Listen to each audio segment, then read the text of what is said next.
नमस्कार साथियों, आपके अपने आर्यम ऑनलाइन इन्फो चैनल में आपका स्वागत है।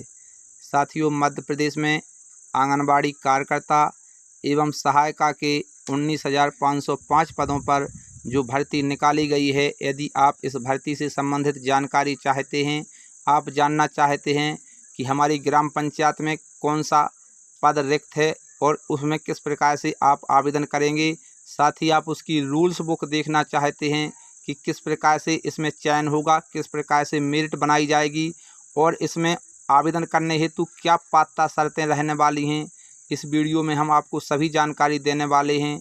आपको यह वीडियो स्किप नहीं करना है, अंत तक देखना है। इस वीडियो के बाद में आपके जो भी डाउट हैं आंगनबाड़ी कार्यकर्ता एवं सहायिका के चयन से संबंधित, आपके वह सभी क्लियर हो जाएंगे। आपको वीडियो अंत तक देखना है। साथियों, सबसे पहले आपको किसी एक ब्राउज़र में एमपी चयन पोर्टल सर्च कर लेना है। जैसे ही आप चयन पोर्टल एमपी सर्च करेंगे, आपको इसी होम पेज पर आ जाना है। यदि आप डायरेक्ट ही हमारे वीडियो की लिंक्स से इस साइट पर आना चाहते हैं तो वहां से भी इस साइट की लिंक्स पर क्लिक करके यहां आ सकते हैं। यहां आने के बाद में साथियों, जो लिखा हुआ है वुमेन एंड चाइल्ड डेवलपमेंट, आपको यहां इस पर क्लिक करना है।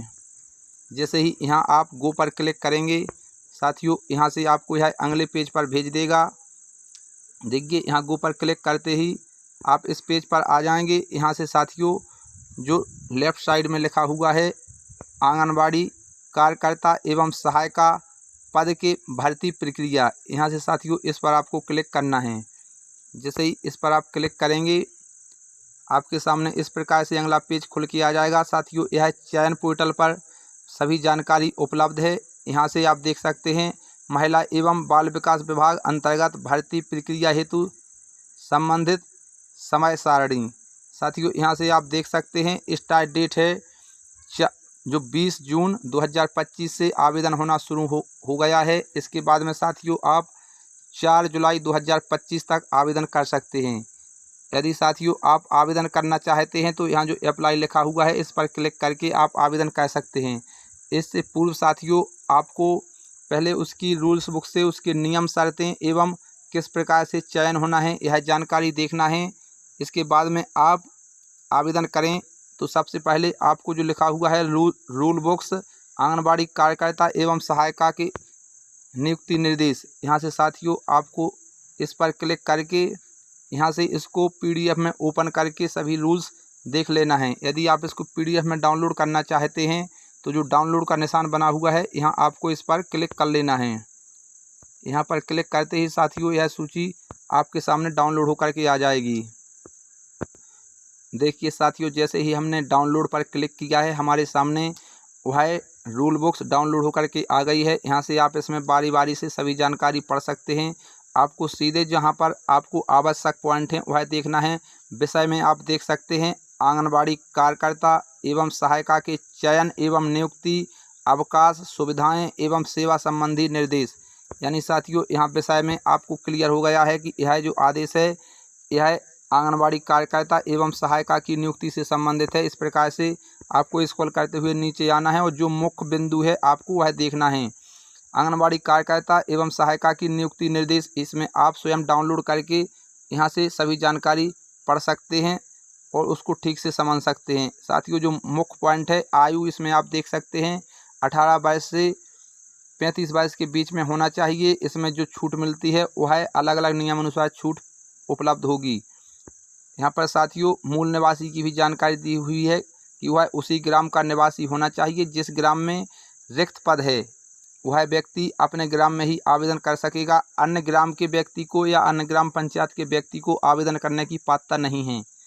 इस प्रकार से साथियों आप यहाँ पर स्क्रॉल करते हुए नीचे आए, देखिए यहाँ पर शैक्षणिक योग्यता में भी आप देख सकते हैं कि 10+2 के अंतर्गत जो 12वीं हायर सेकेंडरी है वह उत्तीर्ण होना आवश्यक है। साथियों, चाहे आंगनबाड़ी कार्यकर्ता हो या सहायिका हो, दोनों के लिए कक्षा 12वीं तक की पढ़ाई यानी हायर सेकेंडरी की पढ़ाई होना अनिवार्य है। यदि इससे ऊपर उच्च योग्यता है तो उसके लिए अलग से अंक दिए जाएंगे। यहाँ पर आप नीचे रूल्स बुक में देख सकते हैं। साथियों, यहाँ पर आप देख सकते हैं जो अंक निर्धारित किए गए हैं, किस प्रकार से अंक प्रदान किए जाएंगे। तो सबसे पहले आप देख सकते हैं, अनुसूचित जाति एवं अनुसूचित जनजाति की महिला अभ्यर्थी हेतु 5 अंक उनको प्रदान किए जाएंगे। यदि गरीबी रेखा से नीचे जीवन यापन करने वाले परिवार की महिला अभ्यर्थी है तो उसको 5 अंक प्रदान किए जाएंगे। इसके साथ ही यदि विधवा, परित्यक्ता, तलाकशुदा या 30 वर्ष से अधिक आयु की अविवाहित महिला अभ्यर्थी है तो 5 अंक उसको प्रदान किए जाएंगे। साथ ही यदि आंगनबाड़ी केंद्रों की सहायिका, पूर्व की मिनी आंगनबाड़ी कार्यकर्ता या आशा कार्यकर्ता, ऊषा कार्यकर्ता या पूर्व में अन्य स्थान पर आंगनबाड़ी कार्यकर्ता के रूप में 5 वर्ष का कार्य अनुभव, उक्त लाभ केवल उन्हीं आवेदकों को दिया जाएगा जिन्हें शिकायत के आधार पर हटाया न गया हो। तो उनको साथियों अनुभव के आधार पर 10 अंक प्रदान किए जाएंगे। इसके साथ ही आप यहां पर देख सकते हैं, शैक्षणिक योग्यता हायर सेकेंडरी के साथ साथ यदि उसकी 40% तक मार्कशीट है तो उसको 25 अंक प्रदान किए जाएंगे, और यदि 40% से अधिक उसकी जो 12वीं की मार्कशीट है वह अधिक प्रतिशत में है तो उसको 2% पर 1 अंक प्रदान किया जाएगा।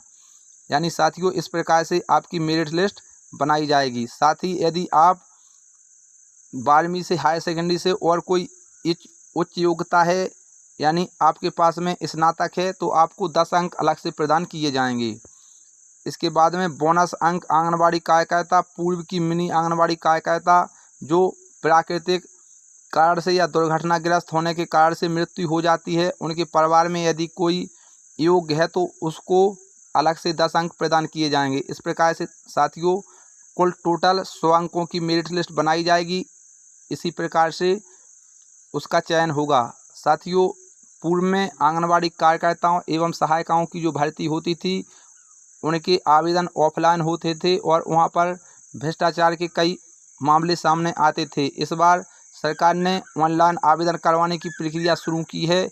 इसमें पारदर्शिता से काम होगा। आपको यदि आपके सही अंक हैं तो आपको किस प्रकार से आवेदन करना है, इसमें 2-3 शर्तों का आपको ध्यान रखना है कि आप उसी ग्राम के निवासी हों, साथ ही आपके पास में निवास प्रमाण पत्र या वोटर सूची में नाम होना अनिवार्य है। साथियों यहाँ पर देखिए किस प्रकार से मेरिट लिस्ट बनाई जानी है, हम यह आपको बता चुके हैं।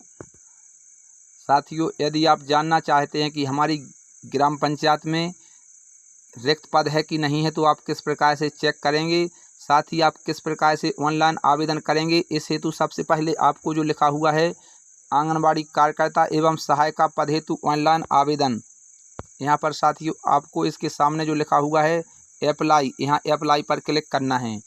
जैसे ही आप अप्लाई पर क्लिक कर साथियों आप जिसका आंगनबाड़ी कार्यकर्ता या सहायिका के रूप में आवेदन करना चाहते हैं उसकी आपको 9 अंकों की सदस्य ID डाल लेना है। साथ ही जो क्वेश्चन दिया हुआ है इसको हल करके आपको यहाँ एंटर आंसर की जगह डाल लेना है और खोजें पर क्लिक कर लेना है।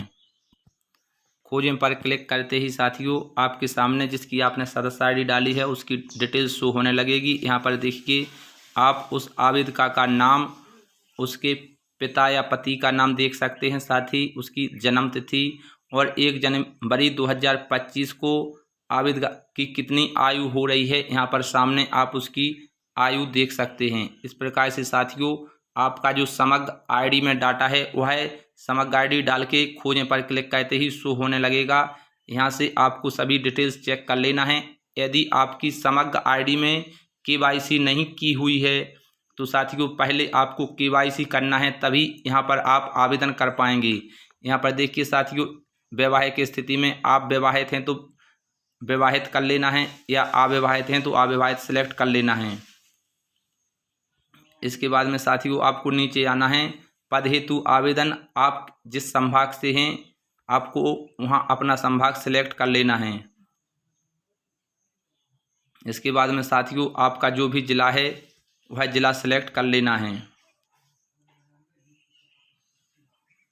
परियोजना यहाँ पर साथियों आप किस परियोजना के अंतर्गत आते हैं अपना ब्लॉक सिलेक्ट कर लेना है। इसके बाद में जो सेक्टर है आपका वह सेक्टर आपको सिलेक्ट करना है। लास्ट में यहाँ पर जो आंगनबाड़ी केंद्र है आपको अपना आंगनबाड़ी केंद्र सिलेक्ट कर लेना है। आप उसके किस वार्ड के अंतर्गत आते हैं। यहाँ पर जहाँ पर पद खाली होगा आवेदन करने हेतु यहाँ पर देखिए आवेदन करने हेतु पद सिलेक्ट करें। यहाँ पर साथियों जिसका पद रिक्त होगा वह आपके सामने शो होने लगेगा। यहाँ पर देखिए साथियों इस ग्राम में आंगनबाड़ी सहायिका का पद रिक्त है। यहाँ से आप अपनी ग्राम पंचायत की यदि रिक्ति देखना चाहते हैं तो देखिए साथियों हम आपको बताना चाहते हैं जो लिखा हुआ है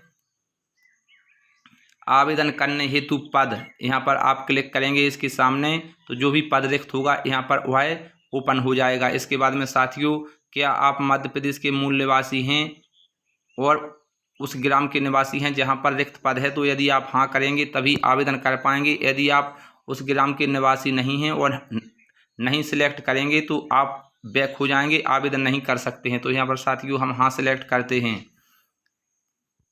इसके बाद में साथियों देखिए यहाँ पर आप देख सकते हैं मूल निवास से संबंधित जानकारी। यदि आपके पास में निवास प्रमाण पत्र है तो यहाँ पर आप राजस्व विभाग से जारी निवास प्रमाण पत्र सिलेक्ट कर लें या वोटर आईडी है तो वोटर आईडी सिलेक्ट कर सकते हैं। जैसे साथियों यहाँ पर हम निवास प्रमाण पत्र सिलेक्ट करते हैं। इसके बाद में साथियों जो निवास प्रमाण पत्र है इसके सामने आपको वह नंबर डाल लेना है। आगे साथियों आप देख सकते हैं यदि आप बीपीएल परिवार से हैं तो यहाँ पर सिलेक्ट करना है, यदि नहीं है तो नहीं सिलेक्ट कर लेना है। इसके बाद में साथियों इसी प्रकार से आपको सभी डिटेल्स भरते हुए जाना है और यहाँ निवास से संबंधित जानकारी पूछी गई है तो आप उसी ज़िले से और उसी तहसील ग्राम से हैं तो आपको वह सिलेक्ट कर लेना है। साथ ही यहाँ पर अपना मोबाइल नंबर डालना है और जो आपका पिन कोड है आपको वह पिन कोड डाल लेना है। इसके बाद में साथियों योग्यता संबंधित जानकारी मांगेगा। शैक्षणिक योग्यता संबंधी आपको यहाँ पर जो 12वीं पास की है यहाँ पर उसका रोल नंबर डालना है। इसके बाद में किस बैच में आपने उत्तीर्ण की है, यहाँ उत्तीर्ण बैच और कितने प्रतिशत आपकी हुआ है, जो मार्कशीट बनी हुई है यहाँ पर उसका प्रतिशत डाल लेना है। यदि आपके पास में 12वीं से ऊपर कोई उच्च योग्यता है तो यहाँ पर आप वह सिलेक्ट कर सकते हैं। इसी प्रकार से आपको स्क्रॉल करते हुए नीचे आना है, जो यह जानकारी मांगेगा वह सभी आपको सिलेक्ट करते हुए जाना है और नीचे घोषणा को सिलेक्ट करने के बाद में जो क्वेश्चन दिया हुआ है इसका आंसर करके आगे बढ़े पर आपको क्लिक करना है। आगे बड़े पर क्लिक करते ही आपका आवेदन सबमिट हो जाए।